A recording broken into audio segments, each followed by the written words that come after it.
Yo, what is good, YouTube, and welcome back to another JC2K video. In today's video, we're going to be ranking the top 10 must-have cards in NBA 2K24 MyTEAM right now. Before we hop into the video, if you haven't already, make sure you hit that subscribe button. Help me push towards the 16,000 subscriber mark on the channel. I upload every single day, and I would really appreciate it if y'all do subscribe. Trying to hit 16K by the end of the month. We got a couple more weeks, and we're less than 300 subscribers away, so I think it's going to happen in the near future, hopefully. So we'd really appreciate it if y'all do subscribe. Like I said, without further ado, though, let's hop right into it. At number 10, gotta look at my list. I have Kevin Garnett. I am ranking these cards based on a combination of value, how good they are, how much they cost, their positional value in terms of how important their position is and how good they are at their specific position. So there's a bunch of different factors here. This is basically just my opinion, pretty much. So if you disagree with me, that's okay. Feel free to leave a comment and let me know. But in my opinion, these are the top must-have cards right now in my team. And this is a video that y'all have enjoyed a couple times this year. So hopefully y'all find this one enjoyable as well. KG is a great card. The reason that I have KG only at number 10, despite being a free card, and he is, the fact that he is an amazing free card is super nice. I understand it's hard to get, but he's still elite. And a lot of people have this card, and a lot of people are benefiting from, and a lot of people are going to get this card and are going to benefit from it. I don't have him yet.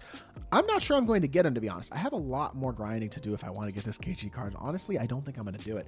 But that doesn't mean he's not a very, very good card. 6'11" power forward, versatile defensively with anchor, chase down artist, interceptor, post lockdown, immovable enforcer, rebound chaser, gold brick wall, and clamps as well. Hoff big driver, bunch of Hoff finishing badges, great speed. He's a capable shooter, can get every single badge. Really, really good card, but I think he's better at power forward than center. That's the first thing. Or I think he's more of a, I don't know. He's good at both, but I think there are guys who are better than him, honestly, at both positions. And even though he's a free card, he's not at the most important spot either if he's playing the power forward position, which I think is where most people are playing KG. I think he's a great card, but I don't think he's quite high enough to go higher than 10. At number 9, I have Nick Young, simply because even though he's 84 KMT, he's a lot more attainable, for example, than a guy like KG. KG might be free, but he's hard to get. Nick Young is not free, but he's not crazy expensive. 84K is affordable. The value of this Nick Young card comes from the fact that he simply is one of the very best shot creators in the game. For example, if your starting point guard is a guy like Devin Booker, who, trust me, we'll get to, you need scoring off the bench. Nick Young can provide that elite bench scoring ability for any level of team, and you can run him over guys who are better than him at shooting guard, guys like Kawhi Leonard or Paul George or Ron Artest, if you need the scoring punch, because he moves so solidly, has such a great escape, such an elite release, and is such an elite slasher. So he attacks off the just overall offensively, finishing, shooting especially, but also playmaking. He's exceptional. He's got a great fade. His sigs are phenomenal. Release is elite. And defensively, while he's not great, he is at least semi-capable. MJ dribble style, one of the very best releases in the game, one of the very best escapes in the game, which it's not the basic escape. I don't know what exactly. It's Jamal Murray something. I'm not totally sure, but whatever he has, the Park nerds know, and y'all could leave a comment and let me know. It makes him one of the very best shot creators in the game. It makes him one of the best value cards and must-have cards, I think, in my team right now. Similarly to Nick Young is actually this Andrew Wiggins card, who is getting very slept on for how good he is as a budget small forward. Number 1, his release, it looks the same as last year, but it's much faster. He's got a much quicker, smoother release, kind of like Paul George, Kawhi Leonard. The release looks similar to the releases last year, but in effect feels and acts much quicker. He's got Hoff precision dunker and Hoff precision dunker, Hoff posterizer, 92 speed, 85 3 ball, 97 driving dunk, versatile defender, gold clamps, Hoff off ball pass, which is the backdoor badge. That's a really good Hoff badge. Gold interceptor, silver challenger, fast feet glove, pick dodger, post lockdown. So he's versatile. He can defend on the interior. He's got good size, great release, good player build, really nice athlete. I mean, elite athlete. I think this card is literally just as good as Jason Tatum. 84 KMT for a guy who is a top 5-ish power forward or small forward in the game. Really versatile, really good. I think he's a great card, and I think for his value, he is one of the best guys you can get right now. I can literally not. Oh, there we go. Jarrett Allen is who I have at number 7. I couldn't read my own handwriting, but it says Jarrett Allen. The thing about Jarrett Allen is he's free and he's not that hard to get. It only takes about 30 minutes to get the card. You can either get 5 double-doubles, but really what you should do is just get 1 triple-double in like a post-scoring basketball fundamentals challenge. 1 triple-double, and then you have to score like 10 points in the paint with a player, and that'll get him. That's it. 81 speed.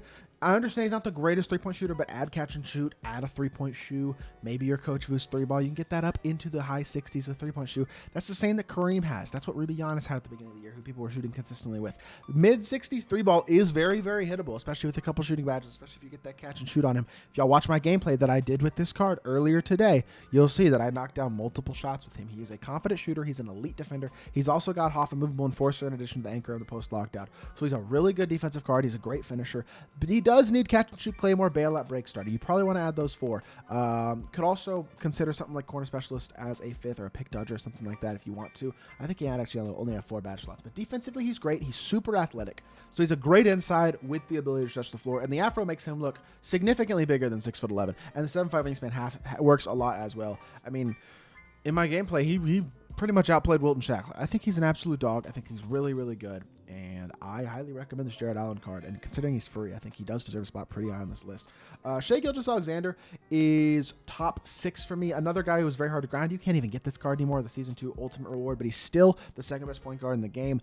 Still can get every single badge. Still capable all around statistically, but the stats don't tell the whole story. His release is elite. He's got MJ dribble style, so his movement is quite good. And fully badged out with badges like Anchor, Clamps, potentially Interceptor, Limitless Range, Agent 3 Blinders. Add 5 badges to this card. Upgrade a couple of silver and bronze badges, and you're going to have a really complete, really well-rounded point guard with a great release and really, really good movement. Pro behind the back is great as well. Pro leaner isn't the best, but on SGA, I got to say it feels a lot better than it does on Braun. I don't know what the difference is, but I really like it on SGA. I don't understand the difference between pro leaner because it feels different on different guys. For example, I think, well, maybe LeBron has pro. What leaner does LeBron have? Because LeBron, maybe he has his own leaner. I'm not totally sure, but I thought it said pro on his as well. Whatever the case may be, SGA is great, and I love really everything about him. I think he's an awesome card, and I think he's an elite level point guard, and I think for free, incredible card. He was hard to get, still one of the best value cards and most really main must-have cards in the game. You really want him.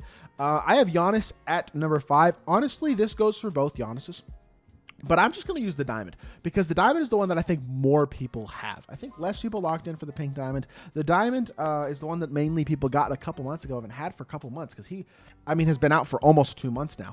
Still probably the best power forward in the game, in my opinion. Very much one of the best centers. The thing about the diamond that I love is the fact that he can get every badge. I understand his free throw rating is 16 lower and he's got 10 less standing dunk and the steal rating's like 8 lower. So there's a couple of small changes statistically that do make a little bit of a difference. He doesn't have half movable enforcer, half blow by on the base card the way that the pink diamond does, but he's pretty close statistically and badge wise, and the ability to get every badge is huge. Either Giannis though, you have an elite defensive power forward who is a 7-footer who can slash at an incredibly high level, has shot creation ability, incredible speed, can guard literally 1 through 5, one of the very best, most impactful defensive players in the game, and can hit a wide open 3. He's incredibly versatile, 4 or 5, wherever you want to use him and whatever you needed to do, he can do. Giannis is one of the very best cards in the game, and he unlocks your team in a lot of ways, which is why he is very much one of the highest cards on this list, despite being one of the more expensive cards of this list, whether you get the pink diamond or the diamond. They're both very expensive.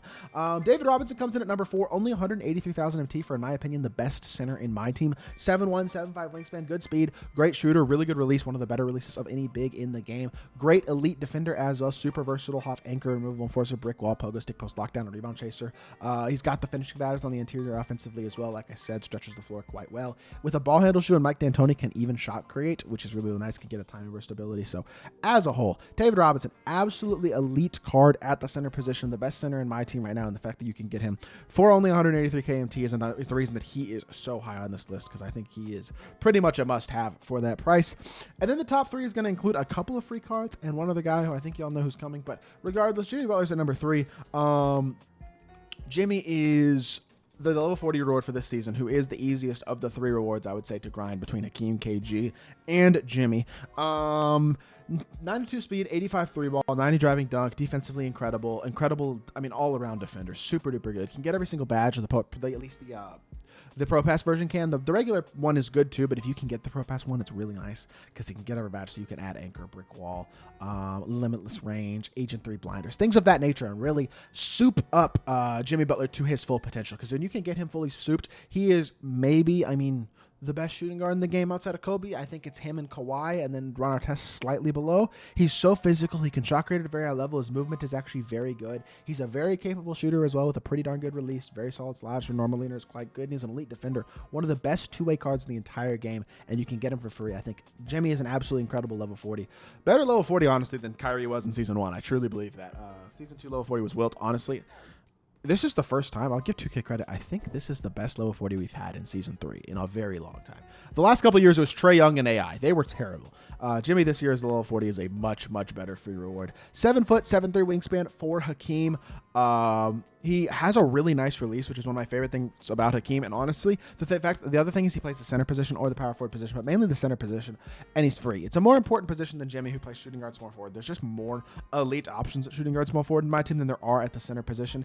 And Hakeem does everything so well, can get every badge, so you can add limitless range, upgrade the catch and shoot, add some playmaking badges if you'd like bailout, a speed booster if you'd like, things like glove and pick dodger as well. He has great speed and a really good release, like I said, so he's going to be a capable shooter, especially with a shoe and some upgraded shooting badges. Already a great mid-range shooter, very good dunker, super versatile, fast with the ball in his hands. Doesn't have the playmaking ability of a David Robinson, but he's also free. And even though I think D-Rob is the better card, and yes, Hakeem is harder to grind, I think Hakeem, with the versatility, the ability to play the power forward position, the long-term viability potentially with the ability to get every badge as well, and the fact that he's free, I put him higher. I'm so high on this Hakeem. I think I'm one of the highest in the community on Hakeem, to be completely honest. I love that card. And then D-Book is at the point guard spot, or no, the number 1 spot, and of course the point guard spot, because his shot creation ability is just unmatched in my team right now. With his push cross, his fade, his ability to shot create, he strikes fear into an opponent the way that no other card really does in my team. If you are good at the game, good at shot creation, good at 3-hunting, all that type of stuff, he has made, honestly, online my team more fun to play, because 3-hunting is now a more viable play style. And honestly, even his 6, they're not that ridiculous. Like, they're good. The push cross is pretty cheesy for sure, and there's certain things that he can do. His fade is stupid cheesy. His fade is the cheesiest part by far. If we get more players with some good SIGs, though, it'll make my team a more fun game mode. We need Kyrie dribble style and D-Book dribble style on more cards. We need better size up. We need better escapes. We need Jamal Murray and Trey and John Wall and actually good animations in my team. And if we can get those animations on some more cards, it will make the game more fun to play. D-Book, one of the definitely in my opinion, the most fun card to play with in the game. And I think he's the one who is the biggest difference maker as well right now, because of the impact he has offensively. You could make an argument for other guys, and if he doesn't fit your play style, he's not going to be number 1 for you like he is for me. But for me, and the way that I play my play style, and then again, this is my opinion, I think he is the number 1 must-have card for me, because I feel like he transforms my play style a little bit and helps me to, number 1, enjoy the game more, which is probably the most important part. Before winning or losing, having fun is the most important part. When I'm using Devin Booker, I have more fun than when I'm not, quite simply. So for me, that's the main reason he's number 1 must-have. But he's also an incredible card, and I think the best point guard in the game and a difference maker offensively. So that is good for this video. Hope y'all did enjoy. If you did, make sure you hit that like button, leave a comment, and subscribe. I'll be back with more 2K content very, very soon, and I appreciate y'all. Peace.